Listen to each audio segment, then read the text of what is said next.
नमस्कार दोस्तों, मैं डॉक्टर प्रवेश सैनी आप सभी का मेरे YouTube चैनल में बहुत बहुत स्वागत है। दोस्तों, आज की इस वीडियो में मैं बात करूंगा बच्चों में हो जाने वाली खांसी के बारे में, एलर्जिक कफ के बारे में।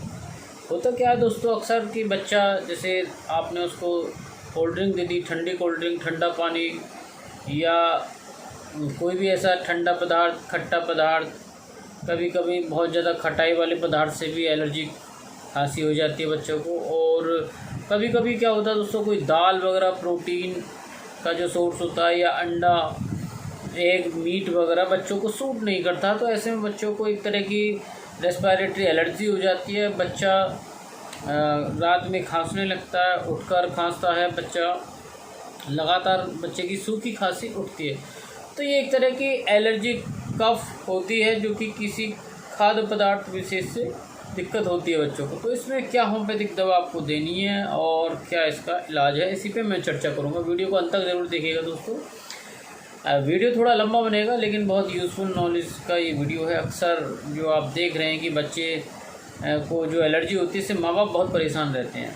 माँ बाप उसको अच्छे चाइल्ड स्पेशलिस्ट को दिखाते हैं, जगह जगह दिखाते हैं और कोई आराम नहीं मिलता है।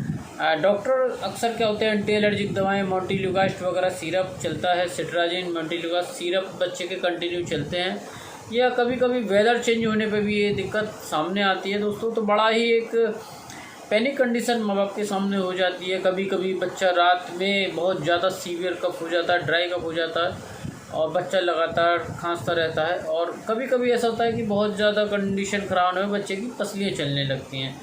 तो अक्सर ऐसे में डॉक्टर्स क्या एंटी एलर्जिक दवाएं देते हैं, पैरासीटामोल, मेफेनिक एसिड, और यही सब ट्रीटमेंट चलता है। मोंटेलिग्रास्ट, लेवोसिट्राजिन सिरप, जितना भी एंटी एलर्जिक मेडिसिन है वो सब चलती हैं और 5-6 दिन में आराम मिल जाता है बच्चे को। लेकिन फिर बच्चे ने खाया, फिर अटैक हो गया। तो ये एक तरह से रिकरेंसी बनी रहती है बच्चों के साथ में। माँ बाप बहुत परेशान हो जाते हैं, उनको कोई उचित इलाज मिल नहीं पाता है और इस तरह का सिर्फ क्या होता है, बार बार दवाएं बदली जाती हैं, डॉक्टर्स बदले जाते हैं, लेकिन एक संपूर्ण समाधान बीमारी का नहीं हो पाता है। तो दोस्तों, इसी पर मैंने ये वीडियो बनाया है। हमारे देश में लाखों माता पिता परेशान रहते हैं इस बीमारी से। बच्चे की दवाएं साल भर वो बच्चे को दवा चलाती हैं और कभी कभी इतना ज़्यादा स्थिति बुरी हो जाती है कि रात में भी बच्चे को इमरजेंसी में लेकर भागने पड़ता है। तो दोस्तों, इसी के लिए मैंने ये वीडियो बनाया है। दोस्तों, मैं आपको एक दवा बता रहा हूँ, स्पोंजिया इस तरह की एलर्जी की बहुत ही ज़्यादा कारगर दवा है। स्पोंजिया का आप ये फ़ोटो देख रहे हैं। स्पोंजिया दवा आप WSI कंपनी की लीजिए या एसवीएल की लीजिए, इट इज़ डजेंट मैटर। दवा स्पोंजिया टोस्टर 30 CH। अगर ऐसी दिक्कत बनती है तो बच्चे को कंटिन्यू फिर आप 3-4 महीने आप ये दवा दे सकते हैं और दोस्तों आपको बहुत अच्छा रिज़ल्ट मिलेगा, बच्चे को बहुत आराम मिलेगा। और आप जो बार बार इधर उधर डॉक्टर का बदलना, दवाई बदलना जो आपके साथ समस्या है, इसका ज़रूर आपको संपूर्ण समाधान मिलेगा दोस्तों। साथ ही साथ कुछ डाइटरी चेंज होते हैं कि आपको ये नोट करना है कि क्या चीज़ खाने में बच्चे की स्थिति बिगड़ रही है, तो उस चीज़ को बच्चे की डाइट से आपको हटाना है। बच्चे को आपको कम तला भुना खाना देना, कम मिर्च मसाले का खाना देना है। जो भी दाल, अक्सर उर्द, चना, मूंग, इस तरह की जो भी दालें होती हैं, आप देखिए कौन सी दाल से प्रॉब्लम हो रही है, या कभी कभी अंडा खाने में प्रॉब्लम हो रही है बच्चे को, कभी कभी बच्चे को क्या होता है कि किसी नॉनवेज से एलर्जी हो रही है, बच्चे को दूध से एलर्जी हो रही है। तो आपको ये नोट करना है, चार्ट बनाना है कि इस डाइट पर बच्चे को रिएक्शन हो रहा है और वो खाद्य पदार्थ को आपको बच्चे के डाइट से हटाना है दोस्तों। तो माता पिता बहुत परेशान रहते हैं दोस्तों, बहुत ही एक ऐसी कंडीशन हो जाती है। और ख़ासकर जो मॉडर्न फैमिलीज़ होती हैं उनमें ये कंडीशन ज़्यादा मिलती है दोस्तों, क्योंकि वो लोग ज़्यादा कुछ एक्स्ट्रा केयर शुरू से ही रखते आते हैं। तो एक्स्ट्रा केयर का भी बच्चे की बॉडी पर, इम्यूनिटी पर एक असर पड़ता है कि बहुत ज़्यादा आप हाइजीनिक कंडीशन में रह रहे हैं। तो ऐसे में क्या होती है कि थोड़ा बहुत भी एलर्जेंस अगर बॉडी में जाता है तो बच्चा ओवर रिएक्ट करता है, बच्चे की इम्यूनिटी ओवर रिएक्ट करती है और ये उसी का ही परिणीत सामने आता है कि बच्चे को फूड एलर्जी डेवलप हो जाती है। तो दोस्तों, फूड एलर्जी के और क्या सिम्टम्स होते हैं कि बच्चों की सूजन हो सकती है, खांसी हो सकती है, उसके नाक से पानी, रनिंग नोज़ की कंडीशन हो सकती है, कभी कभी बच्चे को डायरिया भी हो सकता है, स्वेलिंग, जनरलाइज स्वेलिंग भी हो जाती है। तो मैंने जो अक्सर देखा दोस्तों, बहुत ज़्यादा जो कॉमन केसेस में क्या होता है कि बच्चे को खांसी होती है, ड्राई कफ होता है और ड्राई कफ रिकरेंट होता है। थोड़ी थोड़ी देर में बच्चा 2-3 स्पेल के साथ इस तरह की खांसी बच्चे को चलती रहती है। और अगर आप उसको स्टेथोस्कोप से देखेंगे, एग्जामिन करेंगे, तो बच्चे के साए साए जैसा उसके लंग्स में आवाज़ आती रहती है। ऐसा लगता है कि बच्चे को जैसे कोई, अगर आप बोर्ड होता है, लकड़ी का बोर्ड होता है, उसको आरी से काट रहे हैं, साए साए साए साए इस तरह की वॉइस लंग्स से आती है। और सोते समय भी इस तरह की कंडीशन बनती है।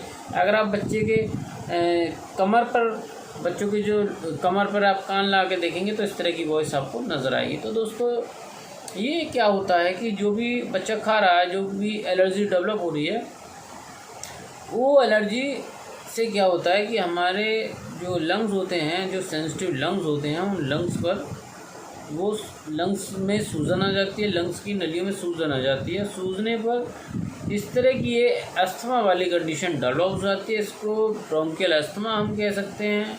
बच्चों में फूड एलर्जी भी हो जाती है। तो ये बहुत कॉमन सी चीज़ बनती जा रही है। हम देख रहे हैं आजकल जो माता पिता है वो इस चीज़ से ज़्यादा परेशान हैं। पीडियाट्रिशियन के पास बहुत the number of the cases are belong to bronchial asthma of the children. तो नॉर्मली वैसे ये कंडीशन क्या होता है दोस्तों, ये 10-11 साल तक की बच्चे की उम्र तक ये अपने आप भी चली जाती है। अगर आप ट्रीटमेंट ले रहे हैं और बच्चा बड़ा होता जा रहा है, ये कंडीशन अपने आप भी सही हो जाती है।